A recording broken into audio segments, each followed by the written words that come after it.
అందరికీ నమస్కారం. నా పేరు మాధురి. మీరు చూస్తుంది సుమన్ టీవీ నెట్వర్క్. శనివారం అమావాస్య కలిసొచ్చింది. మౌని అమావాస్య అని చెప్పేసి అంటూ ఉంటారు. మరి దాంతో పాటుగా శనివారం రోజు గ్రహణం కూడా తోడైంది. మరి ఇలా కలిసొచ్చినప్పుడు దీని యొక్క ప్రభావం ఏ రాసుల మీద పడుతుంది? అలాంటి రాసుల వారు ఎలాంటి పరిహారాలు చేసుకుంటే వాళ్ళకి మంచి ఫలితాలు వస్తాయి? ఇలాంటి ఆసక్తికరమైన విషయాలు తెలియజేయడానికి మనతో పాటు ఉన్నారు ప్రముఖ జ్యోతిష్య పండితులు బ్రహ్మశ్రీ నందిబట్ల శ్రీహరి శర్మ గురువు గారు. నమస్కారం గురువు గారు. వాగర్థావివ సంపృక్తౌ వాగర్థ ప్రతిపత్తయే జగతః పితరౌ వందే పార్వతీ పరమేశ్వరౌ. ఆదిత్యాయ చ సోమాయ మంగళాయ బుధాయ చ గురు శుక్ర శనిభ్యశ్చ రాహవే కేతవే నమః. శృంగేరి జగద్గురు పీఠాధిపతులకి కంచి పీఠాధిపతులకి నమస్కారములు తెలియజేసుకుంటూ కార్యక్రమాన్ని ప్రారంభిద్దాం. గురుగారు, అలాగే శనివారం అమావాస్య చాలా అరుదైన రోజు అని చెప్పేసి అంటూ ఉన్నారు. దాంతో పాటు గ్రహణం కూడా తోడైందండి. దీని ప్రభావం ఏ రాసుల మీద ఉండబోతుంది అంటారు?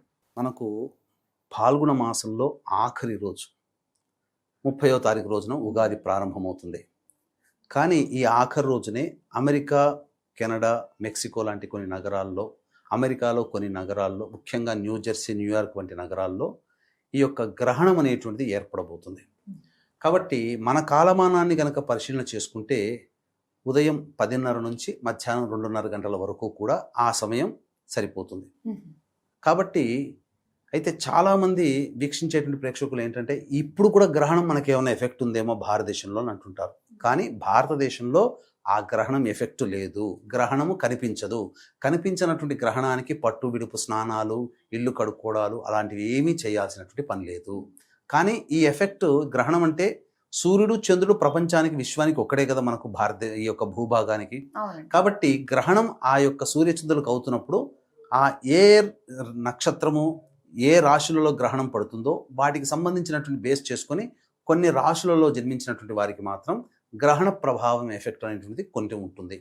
పైగా మీరు ఒకటి గమనించారో లేదో, శని కూడా 29వ తారీఖు రాత్రి 10:32 కుంభరాశి నుంచి మీనరాశిలోకి ప్రవేశం చేస్తున్నాడు. అంటే ఏమవుతుంది అప్పుడు? ఈ 29వ తారీఖు రోజున చాలా కొన్ని అలభ్యమైనటువంటి యోగాలు పట్టబోతున్నాయి. షట్ గ్రహ యోగము, 6 గ్రహాలు కలవబోతున్నాయి ఒకే రాశిలో.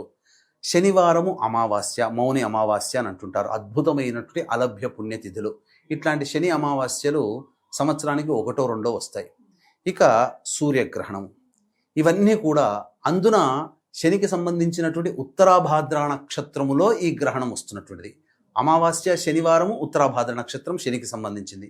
దీన్ని బేస్ చేసుకుంటే మనకు వృషభ రాశికి మరియు తులారాశికి మరియు మకర రాశికి తప్ప మిగతా అన్ని రాశుల్లో జన్మించినటువంటి వారికి ఈ యొక్క ప్రభావము కొంత ఎఫెక్ట్ భవిష్యత్తు వచ్చేటువంటి 2-3 నెలల్లో పట్టబోతుంది. కాబట్టి శనివారం అమావాస్య కలిగినటువంటి రోజున మేష, మిథున, కర్కాటక, సింహ, కన్య, వృశ్చిక, ధనుస్సు, కుంభ, మీన రాశుల్లో జన్మించినటువంటి వారికి మాత్రం ఈ యొక్క ప్రభావం కొంత ఉంటుంది. ఇక్కడ మనం ఎవరిని భయపెట్టడానికి కాదమ్మా, భవిష్యత్తులో జరిగేటువంటి కష్ట నష్టాలు ఉన్నప్పుడు ఆ కష్ట నష్టాలని సూచించడానికే మనకు జ్యోతిష్య శాస్త్రం ఉపయోగపడుతుంది. పైగా ఈ రోజున ఎవరైతే, ఎందుకనంటే శని కూడా మార్పు చెందుతున్నాడు, కుంభరాశి నుంచి మీనరాశికి మారుతున్నాడు కదా. అప్పుడు ఏమవుతుంది? మీనరాశిలో ఉన్నప్పుడు కుంభ, మీన, మేషానికి ఏలిన శని ప్రభావం, మిథున రాశికి కంటక శని ప్రభావము, సింహరాశికి అష్టమ శని ప్రభావము, ధనుస్సు రాశి వారికి అర్ధాష్టమ శని దోష ప్రభావం, కర్కాటక రాశి వారికి మరియు ఈ యొక్క వృశ్చిక రాశి వారికి యోగ శని ప్రభావం ఉంటుంది. అయితే ఇది ఎల్లకాలము సంవత్సరం అంతా ఉంటుందా అంటే శని మళ్ళీ అక్టోబర్ 10వ తారీఖు రోజున మళ్ళీ కుంభరాశిలోకి వస్తున్నాడు.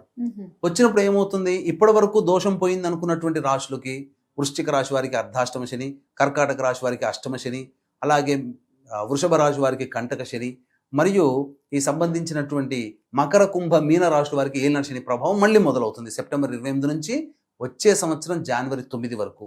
కాబట్టి ఈ సంవత్సరం శని మీనరాశిలోకి కొన్ని రోజులు, మళ్ళీ కుంభరాశిలోకి కొన్ని రోజులు ఉండడం వల్ల 12 రాశుల వారికి కూడా ఈ శని ప్రభావం ఉండబోతుంది. ఇది ఎవరు అవునన్నా కాదన్నా ఖచ్చితంగా జరగబోయేదే ఇది. కాబట్టి శని కుంభరాశిలోకి మారినప్పుడు ఈక్వేషన్స్ మారిపోతాయి. మళ్ళీ కొన్ని రాశులకి అర్ధాష్టమ, అష్టమ, ఏలినాటి శని దోషం. మీన రాశిలోకి మారినప్పుడు 29వ తారీఖు రోజున కొన్ని రాశుల వారికి. కాబట్టి ఏ తర్వాత చెప్పొచ్చేది అంటే 12 రాశుల వారికి ఈ ప్రభావం ఉంటుంది. కాబట్టి 12 రాశుల్లో జన్మించినటువంటి వారు కొన్ని పరిహారములు గనక చేసుకుంటే దేవతానుగ్రహం పొందడం చాలా యోగం అని చెప్పవచ్చు. దీనివల్ల వచ్చేటువంటి కష్ట నష్టాలు మనల్ని బాధించకుండా ఉంటాయి. ఇది మన వీక్షించేటువంటి సుమన్ టీవీ ప్రేక్షకులకి అద్భుతమైనటువంటి అలభ్య పుణ్య యోగము చెప్పడం అనేటువంటిది మనం తెలియచేయడానికే ఉన్నామమ్మా. కాబట్టి ఇక్కడ గమనించాల్సినటువంటి అంశం ఏంటంటే ఏ సమస్యకైనా 2 రకాల పరిష్కారాలు ఉంటాయి. ఒకటి దేవతా పరిష్కారం, 2 మానవ పరిష్కారం. దేవతా పరిష్కారంలో భాగంగా, దైవ పరిష్కారంలో భాగంగా బ్రాహ్మణుని ద్వారా చేయించుకునే పరిష్కార మార్గాలు ఒకటి. మానవ పరిష్కారం అంటే మనుష్యులుగా అందరము మనము చేసుకునే పరిష్కారాలు ఉంటాయి. కాబట్టి 2 కూడాను చేసుకోవాల్సింది. అందుకనే ఏం చెప్పాడు గీతలో కృష్ణ భగవానుడు, షడ్భాగంతు మనుష్యాణం సప్తభాగం దైవ చింతనం. 6 భాగాలు నువ్వు కష్టపడు, 7వ భాగం నాకు వదిలే, నేను చూసుకుంటాను. కాబట్టి అక్కడ చెప్పినటువంటిది దేవుణ్ణి వదలొద్దు, మీ ప్రయత్నము మానొద్దు అని చెప్పాడు.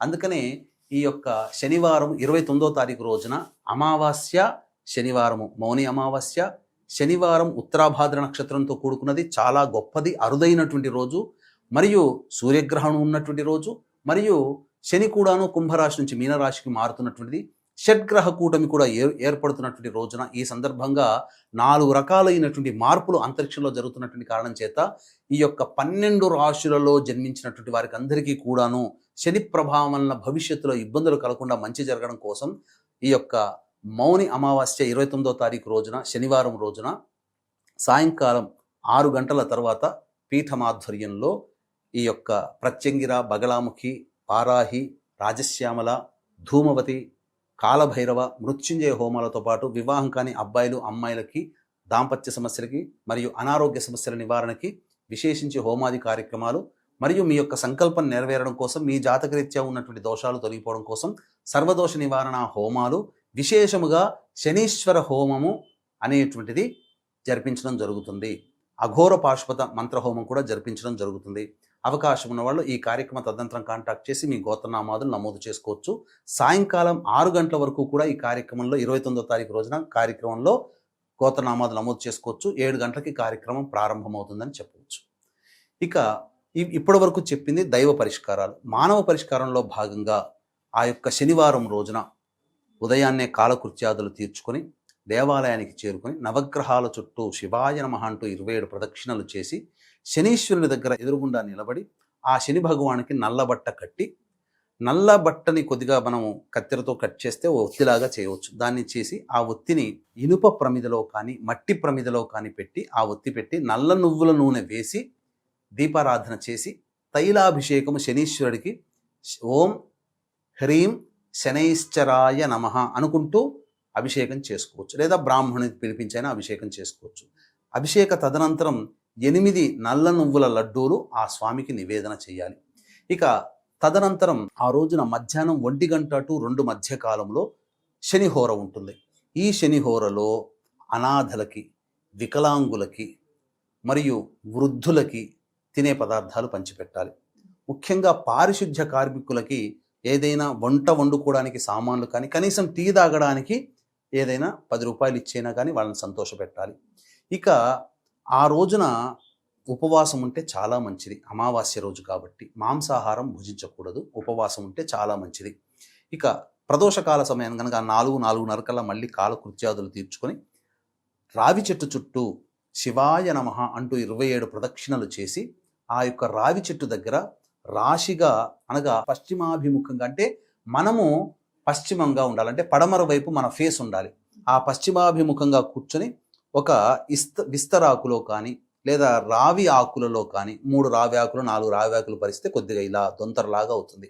దాని మీద ఒక రాశిగా నల్ల నువ్వులు పోసి ఆ నల్ల నువ్వులలో మళ్ళీ నల్ల నువ్వులతో దీపారాధన చేయాలి. ప్రమిదలో కానీ దీపారాధన చేసి వెనక్కి తిరిగి చూడకుండా ఇంటికి వచ్చేసినట్లయితే జాతకరీత్యా ఉన్నటువంటి శని దోషాలు సకలము కూడా తొలగిపోతాయి. ఇంకా వీలైతే శనేశ్వరుడికి ఆ విధంగా దీపారాధన అక్కడ చేస్తారు కదా రావి చెట్టు దగ్గర, వెంబడే శివాలయానికి చేరుకొని శంఖ పుష్పములతో, అనగా నీలిరంగు శంఖ పుష్పాలు ఉంటాయి, ఆ శంఖు పుష్పములతో కానీ నీలిరంగు చామంతి పూలతో కానీ ఈశ్వరుని గనక అర్చన జరిపించుకుంటే సమస్త విధమైనటువంటి శని దోషాలు తొలగిపోతాయి. ఇంకా అవకాశం గనక ఉంటే అభిషేకం కూడా చేసుకోవచ్చు. నల్ల నువ్వుల నూనెతో ఈశ్వరునికి అభిషేకం చేస్తే సకల దోషాలు, శని దోషాలు ఈ చెప్పబడినటువంటి 12 రాశుల వారికి తొలగిపోతాయి. దీని ప్రభావము నేను మాటల్లో చెప్పడం కంటే ఇవి చేసిన తర్వాత భవిష్యత్తులో కొన్ని కష్టాలు వస్తాయి. ఖచ్చితంగా ఏ మానవుడికైనా, మీకైనా, నాకైనా తప్పదు. ఆ కష్టంలో వచ్చినప్పుడు అవి మనల్ని బాధించకుండా వెనక్కి వెళ్ళిపోతాయి కదా. అప్పుడు తెలుస్తుంది మనం ఆ రోజున సుమన్ టీవీ ద్వారా విన్న కార్యక్రమం ద్వారా చేసిన పరిహారం వల్ల మనకు ఇంత మంచి జరిగింది. ఈ కష్టము నుంచి, ఈ మృత్యుగండము నుంచి, లేకపోతే ఈ యొక్క భయము నుంచి, ఈ ఆపద నుంచి మనకు ఇబ్బంది పడకుండా మనం బయటపడ్డామనంటే మనం ఆ రోజు చేసినటువంటి పరిహారము. దీంట్లో ఏముందమ్మా, పెద్ద కష్టమంటూ లేదు. ఆ రోజున సమయం కేటాయించుకోవడం మాత్రమే ప్రధానం. ఏ సమయంలో చేస్తే మంచిదంటారు? ఎన్ని రోజులు చేయాలంటే? ఆ ఒక్కరోజు చేస్తే చాలమ్మా. ఉదయం పూట చెప్పినటువంటి విధంగా శనీశ్వరునికి చేసుకోవడం, సాయంకాలం పూట రావి చెట్టు దగ్గర చేసుకోవడం, అవకాశం ఉంటే అభిషేకము, అర్చన కూడా ఈశ్వరుని దగ్గర ప్రదోష కాలంలో చేసుకుంటే చాలా విశేషము. ఇంకా మీకు ఈ చేసుకున్నా కానీ దేవతానుగ్రహం పొందాలి, ఇంకా హోమాది కార్యక్రమంలో కూడా చేసుకుంటే మంచిది. పోతూ పోతూ ఇక ఉగాది అంతా కూడా మనకు మంచి జరగాలి. ఈ ఆఖరి రోజున, అద్భుతమైనటువంటి రోజున దేవతా పరిహారం కూడా చేసుకుంటామంటే మన పీఠం ఆధ్వర్యంలో జరిగేటువంటి హోమాది కార్యక్రమంలో గోత్రనామాదులు నమోదు చేసుకోవచ్చు. ఓకే గురుగారు, ఒక్కసారి మనం చేసుకుంటే మనకు వచ్చే సమస్యలు అన్నిటి నుంచి కూడా మనం తేలిగ్గా బయటపడొచ్చు అని చెప్పేసి చక్కటి పరిహారం మా అందరికీ తెలియజేసినందుకు ధన్యవాదాలు. సర్వం శ్రీ ఉమామహేశ్వర పరబ్రహ్మార్పణమస్తు.